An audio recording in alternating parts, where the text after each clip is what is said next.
Well, wouldn't you know it, the much maligned UFC 206 event ends up being an entertaining affair. It concludes with Max Holloway winning his 10th straight fight. He is now the interim featherweight champion. Chuck Mindenhall, Ariel, Helwani here following the UFC 206 post-fight press conferences, if you will. We're in the Air Canada Centre. It's very late at night, but we need to wrap this damn thing up, Chuck. And let's start with this. Let's give a lot of credit to the great city of Toronto, the good people of Canada. 18,000 plus, sold out crowd, 1.8 or so $1 million gate in US dollars. This card, without that sexy main event, I mean, these people really showed up. 100%, and it almost seemed like they were, because we talked about as fight fans, when you think about a card like this, you say, they don't have the big sexy name at the top, but these are all compelling matchups. Yeah. You could almost go all the way down, and I felt like this crowd really understood that because it was pretty lively from the opening gate. The first couple of fights were not the greatest, but as momentum got rolling, it was like just about any of those big. We were talking about the Cleveland card. It had sort of a feel of like that or something, just a bigger feeling. So Friday night when we did our preview show, we talked about how unique this main event was because it marked the first time in UFC history that a belt was on the line for just one of the fighters competing in the main event. If Pettis won, that interim title, which was very controversial, would have just disappeared. Holloway wins, but I think we both agreed on the fact that he had to win impressively. He had to make a statement in order to sort of validate this interim title and to get people excited about a potential matchup against Jose Aldo. Did he do enough with this performance? I think so. I mean, he was able to finish the fight, first of all. But second, I mean, I don't know how you felt about this, but I felt like this whole time here was, like he mentioned it being like Hawaii, it felt very welcoming to him, and he felt like he was coming out more, and he was just, people were sort of following his strange, the way he communicates. We started to see that differently, and he just was a different kind of guy. I felt like it was his moment. And, it helps, too, that he got on the microphone and knew what to do with it, with his whole hashtag shtick with this where's Waldo or whatever he's been saying. I'm like... very creative. Yeah, very creative, and I just felt like he kind of emerged a little bit in this one. He used this spotlight very well, and he did get the finish. So I think you put all that together, and I think he got the best showing that he probably could have. Yeah, 25 years old. Again, he is now on 10 in a row. He's an interim featherweight champion. It really feels like we kind of watched him grow up in front of our eyes. I mean, the guy is still very young, and you have to imagine he hasn't quite reached his prime. But when he sits up there, wearing that, I love that tie. That tie is just something else. That mirrored tie and talking the kind of talk that he is talking. Yeah. I mean, it does feel like we were watching this locomotive, and there was nothing Anthony Pettis could do on Saturday night to stop it. 100%. It's funny. I kind of wrote about this a little bit, but I felt like Conor McGregor was, after he loses to Conor McGregor, Max Holloway just becomes a name and a casualty list, and that's how we viewed him for a long time. Well, he was just a guy that McGregor beat early, and you didn't really think about him. Even as he got this thing rolling, you just didn't really consider him until he forced you to by getting up to this moment, of 9 wins in a row. In one way, it still helps. It makes McGregor's resume look that much better in the end because now here he is doing this. But it's an odd thing because I kind of mentioned he's like the Tony Tubbs type of thing, like the Mike Tyson casualty list. I feel like he's emerged from that finally with this fight. Honestly, I thought he did it in the last couple, but this one particularly, I just felt like he just really distinguished himself. Now, you see him with the belt. It doesn't seem awkward. It seems like he's been heading towards that, and it feels very natural to see him as a champion, just what he's been able to do. Now, let me ask you this. Which rematch interests you more? Conor McGregor versus Max Holloway 2 or Conor McGregor versus Jose Aldo 2? Well, I would go with the Holloway. That's the one I would go with. I'd go Holloway. Really? Yeah. Why? Because when he caught, first of all, Max Holloway did go the distance. I know there was the whole knee injury. It was a little more competitive than some of those other fights. But Max Holloway was, 21 years old at the time? I mean, you think about how much he's grown since that fight. 10 fights ago now because he's won all those fights. To me, that's compelling, and they do have the backstory. What I do find odd, I know that Holloway really wants Aldo. He's been talking about beforehand. He was talking about him after. I'm surprised he's not chirping more about McGregor. I would be throwing that name out there a lot if I'm him, just because we know it's a money fight, and that might be, how Conor is. If he piques your interest, you never know. Conor might say, that's the guy that I want. So I would be throwing his name out there a little more, too. He did mention that after the fight, Dana White asked him to fight at UFC 208 in Brooklyn. I'm getting those numbers mixed up because they canceled the one in January in Anaheim. 208, in Brooklyn, February 11th, against Jose Aldo. One assumes that would be the main event. There's not much going on, especially if they're offering him the fight right after, and it's, what, now 2 months away. Is that a Brooklyn-worthy main event, in your opinion?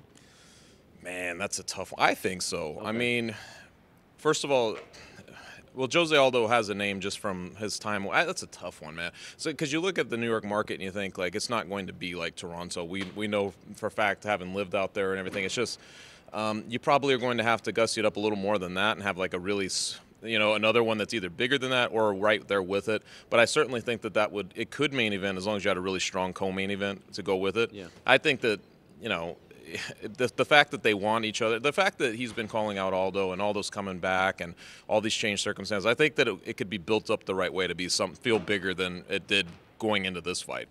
This wraps up a very disappointing week for Anthony Pettis. He misses weight yesterday, and then tonight he says the first punch that he lands, he breaks his right hand. Now, we did ask the UFC PR afterwards whether or not they had an update on Pettis. They said he was getting stitched up, but they didn't know if he was going to the hospital and whether or not he, in fact, broke his hand. But let's just take his word for it because it was swollen. It's a very disappointing turn of events. He also says afterwards to Joe Rogan that he's done at 145. He's going back up to 155. Do you agree with that decision on his part? I do. Actually, I bumped into Duke Rufus's coach last night and had a conversation with him where basically, I mean, obviously before this fight even took place, and it sounded like even if he had went through Max Holloway, they might not be sticking around at 145. They were just, I guess that weight cut was just so brutal for him that they were like, this is not worth it to try to do this again. So I think that this was, no matter what happened, this was going to be his last shot at 145. I think, I mean, he's looked so good. He has, the guys he lost to at 155 are good fighters. It's not like he was losing to, there's some middleman who came up and got him. He's losing to good fighters. So, he's been the champion there and everything. If anybody can make a turnaround at that division, and there's so many good fights for him, so many backstories and everything, I mean, he's pretty much set, you know what I mean, to go back there and reinvent himself again, I guess. Okay, let's talk about the rest of the card because there's so much that happened and so many good stories. As we sort of predicted, Donald Cerrone beats Matt Brown with a vicious head kick KO in the third round. And, what a 10-day stretch for Donald Cerrone. I mean, from the eye, the association, the backtracking, the Dana White stuff, and then he gets this win. But it was not an easy one, and he actually admitted afterwards that it went a lot tougher than he thought it would. What did you think of what Matt Brown was able to do? And then, of course, the finish. I mean, there was a point where it seemed like Cerrone was really hurt and he would lose this fight. Well, I mean, I find it baffling that he didn't think that he was sort of discounting Matt Brown. I mean, we've seen Matt Brown stand in events. How dare he, right? Yeah, pretty good guys and put him away. I guess it tells you something about Cerrone's mindset. I kind of pointed this before. I'm like, I've never seen a guy who just handles it with such burden-free. It's like it's just the other guys. You feel like there's a psychological aspect to the fight game that they're dealing in. Besides, I feel like he handles it all so easily. And he just shows up and he looks like his old self. He's snapping off that jab. He's and he gets into some heavy weather. We've seen him do that a lot of times. Even that, I remember when we were in Denver when Melvin Garrett caught him right off the bat, and he's just very cool and calm when he gets hit like that, and he comes back. And there was a couple moments here where were a little sticky, but I mean, I felt like it was his fight from the get-go. It just seemed like he was faster in the exchanges and everything. And as soon as you saw he wasn't truly hurt and he was going to be okay, it just kept feeling like his fight. I thought that was pretty impressive. Just how quick he was and how calm, and he continues to look amazing to me at 170. And now you're talking about Damian Maia, and then you start to think like, man, this picture just gets crazier and crazier when you keep adding elements like him into it. So it was fun, and I mean, I feel like he's found a home. He's done this before, that 155, where he puts these streaks together. So you're always like, well, how long does it go until the weird fight happens? So we'll have to wait and see. Yeah, he asked for, he said that a fight against Damian Maia, like he said it in the most non-confrontational way possible, would interest him. We don't know if Maia would be interested in that fight since he's so close to a title shot. Jorge Masvidal has been asking for him. Cerrone wants to fight in Denver. Do you like Masvidal versus Cerrone, or do you feel like he needs a bigger name? Well, it's like he said, if he's insisting on fighting in Denver, which is coming up pretty quick, I suppose you got to take who you can get, and that would be a pretty good matchup, honestly. Like if you're just trying to put something together on the fly like that, because I don't know if he's going to get a really top guy on that fast of a turnaround without, the guys just don't do that like he does. That's his own way of dealing with fights. But, a Masvidal guy, somebody like that caliber is perfectly fine for me. I mean, it's always the Cowboy Cerrone in the equation anyway that basically translates first because you think, oh, that's going to be a good fight because he's in it. So I feel like you put Masvidal in there, it still holds a lot of nice import. And Cerrone did say at the post-fight press conference that he met with UFC President Dana White following the weigh-ins. They didn't have lunch, as he suggested.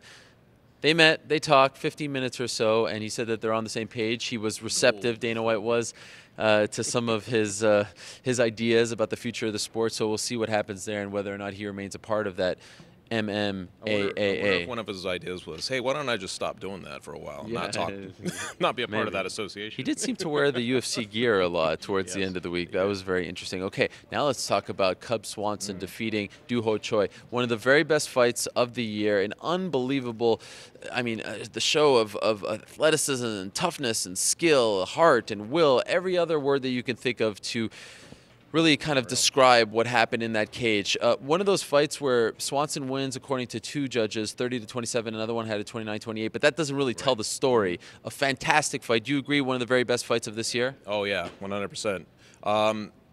We've been at a couple of these before because I feel like we've talked about this, and it's always an interesting thing because you see a one-sided path to this fight. There's something happening. We're like, oh, okay, here we go. And it just takes, the first thing to notch that up is for that other guy to then return fire. And that happened in this fight. Cub Swanson looked like he was getting the better of him, and I thought it looked like it was going one direction. And then the next thing you know, he's on the fence covering up, and he's getting attacked. And I feel like every time you see that, you're like, this is about to get crazy. And the place got very, very behind that, and it still gives me the goosebumps. It was such a good fight. But it was fun. But it's fun because we know Cub Swanson can do. You have a feeling you know what the Superboy can do, but you don't see them put on the brink with each other like this that many times and that fast and just this changing sequences. And so the way it's unfolding is just as dramatic as it gets, and especially when Choi's taking so many sequences to the head. I mean, you're just seeing him like get staggered against the fence. You think it's over, and then he covers up, and then he returns fire. I mean, those things are just, every time we see something like that, it's amazing. And Cub Swanson was like, hey, he wasn't going to make his name off of me. It's kind of a funny thing because he probably still made his name off of Cub Swanson. Cub Swanson just doesn't lose. That's a very good point. One of those cases where Choi loses, yet he's a much bigger star draw. He's way more popular now. And for Swanson, a guy who kind of felt disrespected, said afterwards that he felt like the UFC was kind of setting him up to lose to Choi, said that he was not feeling the love from the lines makers, the fans, the media. It's fun to see a guy like that prove us wrong after 13 years. What a performance out of him. Loved what he said afterwards. Don't doubt Cub Swanson anymore. Great stuff out of him. Okay, now let's talk about Kelvin Gastelum beating Tim Kennedy. A fantastic performance once again for Kelvin Gastelum at 185, and once again he is insistent on the fact moving down to 170. How does this make any sense? He is killing himself trying to make 170. He has missed it by 10 pounds. He didn't even show up to the scale in New York. Why continue to do this when he looks so good at 185? And he's big. I mean, you look at him and you think, this is just a big, stout guy, and you think, he was, Kennedy expended a ton of energy trying to outmuscle him in that first round. I felt like I've never seen Tim Kennedy fade in a fight as quickly as he did in this one, and that was in part because he's just such an immovable object, even at this size. So I don't get it. I know we were joking on press row, like, let's just hope he doesn't say he wants to go back to 170, and sure enough, he makes that sort of thing. But I'm like, I'd rather see him, especially in that division, because you have a lot of guys at the top who are vying for that space, but there's kind of a drop-off in there, and I would like to just see more guys entering that space. And I feel like he's a prime candidate, being as young as he is, and just, as sturdy as he is. He's a big guy who's an aggressive fighter, and I feel like he would bring it to just about anybody. Imagine him and Yoel Romero or these guys coming together. They're fun fights. So I'd rather just see and be able to think about those fights and not think about his weight cut anymore. Sure. Without a doubt, in my opinion, his best performance in the UFC, certainly as of late. He's had some good ones, but to do that to Tim Kennedy, and let's give credit to Tim Kennedy, who, was not ready to go down, and maybe this is going to be his last fight ever. I certainly feel like his impact on this sport has yet to truly be felt with his involvement with the association, but for him to look that good against a guy like Tim Kennedy, it baffles me that he is still considering going down to 170. Now, he did say that he heard that Vitor Belfort is looking for an opponent in March. Belfort Gastelum, 185, why not, right? Smart move by Gastelum. I mean, that's the kind of fight that he should be looking for. You know, Tim Kennedy wanted Belfort. You know what I mean? It's one of these things like Belfort has been on everybody's, but for some reason that when he said that, I was like, wow, that would be very intriguing. And I feel like Belfort, for whatever reason, loses some of that for me and other matchups, just through his complication of everything that goes on with him. But I was actually behind that idea, and I mean, I was the first I heard of it, but I was kind of like, yeah, that would make sense, and especially if he, you know, obviously he's going to stay at 180, 185 to do it. I mean, I'd rather see that. Yeah, Gastelum said he had to cut virtually no weight to make the 186-pound limit. I'd love to see the day where all fighters are saying that. Enough of this, you know, killing yourself, because we saw on this particular card 3 more fighters failed to make weight. Let's quickly talk about Emil Mech. He has to, as he said in the post-fight scrum in the back with the media, no axe, no beard, but he gets the win. They couldn't take that away from him. A really nice win for him in his debut against Jordan Meehan. You spent some time with him afterwards. What did you make of his performance?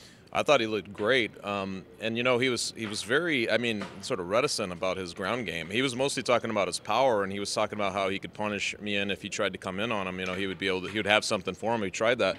I didn't really anticipate him working the top like he did, and really frustrating Jordan Meehan, who's a guy who's been around 40 professional fights now, and he just couldn't get up. It's not the most aesthetically pleasing thing, but it was interesting to see that he had more in his tool bag than just what we knew in the small sample size of what he did to Paul Harris in a couple of the European shows. But yeah, man, he seemed like the real deal to me, and he's a pretty exciting guy. Like, you could tell he's headhunting when he's getting in space, and he's trying to take the guy out. So I feel like he's as advertised. I feel like he's got a bright future. Yeah, and also gets the art of promotion. Yep. In fact, there was a writer here from the biggest newspaper in Norway to cover his fight, also informing me, this particular writer did, that MMA is currently illegal in Norway, and boxing was illegal from 1981 up until this year. So perhaps a win tonight for Emil Mech, a couple more, he can open things up in Norway, because it seems like he has a very you know, strong following over there. And by the way, speaking of Europe, Misha Serkinov, who is originally from Latvia but now resides in Toronto, I felt like he came across as a star. What a win for him over Nikita Krylov, and then calling out Shogun. The place popped. It went insane. He finally, it seems like we are getting some new blood at 205, and he said, look, end of next year, maybe I'll be in that discussion. I want to work my way up, but it definitely seems like he's got something, right? Yeah, absolutely, and I agree with you 100%. I feel like for years we've been saying, like, well, there's just nobody at 205 beyond the guys who are the retreads or kind of the iconic names that are past their glory, or John Jones and that small group at the top. And it's nice to see, you know, somebody emerge in that. You know, he's won, what, 4 fights in a row in the UFC, and he finishes. Yeah, and they've been good showings. It's the right escalation to go against one of those guys like Shogun. I actually wince a little bit for Shogun's, you know, if he took it, because you're like, oh man, I just don't know if you can compete with him, you know, at this stage. But he should try to build up through one of those guys before he gets into that top space against the killers like Johnson and Cormier and anybody like that. Yeah, and I would be remiss if I don't mention Lando Venata as well, with an unbelievable knockout, shades of that Edson Barbosa against Terry Adam knockout way back when, I believe it was UFC 142 that Edson Barbosa pulled that one off. Maybe even a better kick this time against John McDessie. A huge performance for the one they call Groovy. All right, that does it. You know, back in the day, Dana White would show up to these press conferences and tell us, don't judge a card before it actually happens. And he wasn't here today, but I have a feeling that he was saying that to someone next to him, because this card, as I mentioned, criticized, much maligned, but in the end, certainly delivered. And you know who else delivered? The Canadian fans. This crowd, this city, this country, they used to be called, you know, the mecca of mixed martial arts, and they have been ignored for quite some time, and stars have come and gone, but they certainly showed up, and I think they sent a message to the UFC that they're going to show up, but they want big fights as well, and this is what happens when the UFC comes to town. So great stuff, the city of Toronto. All right, we are done. Fantastic card. Congratulations to Max Holloway on winning that interim featherweight title. Thank you so much for watching our coverage all week long from here in the 6th. We're back next week with coverage from Sacramento for UFC on Fox, headlined by Paige Van Zandt versus Michelle Watterson. Also back on Monday for a brand new episode of the MMA Hour. Thursday, the MMA Beat.